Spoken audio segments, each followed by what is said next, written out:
आँख से आँख खोलने का जो विस्तार है वो सद्गुरु करते हैं, और यही एक ऐसा विस्तार है जो मुझे इस असीम से जोड़ देता है, इस सत्ता से जोड़ देता है, इस परमात्मा से जोड़ देता है। कहीं कोई दावे करने की जरूरत नहीं, कहीं कोई ईश्वर बदलने की जरूरत नहीं, कहीं कोई तौर तरीके कर्म कांडों में फंसने की जरूरत नहीं। सिर्फ एक सत्ता, ये सत्य, इसी की बात, इसी का बोध, इसी का ज्ञान, और फिर जीवन। अनेक संतों की हमने वाणी श्रवण की,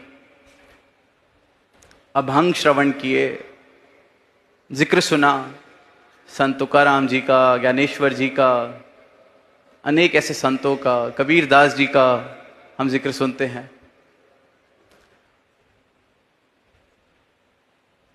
उन्होंने भक्ति इसलिए नहीं की थी कि हमारी इस यात्रा पूरी होने के बाद,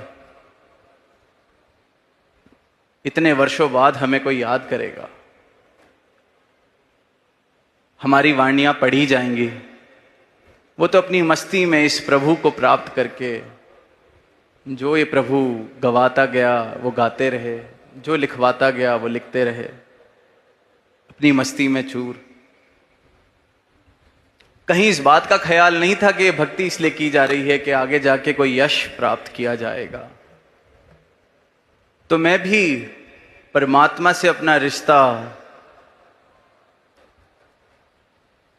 स्थापित अगर करता हूं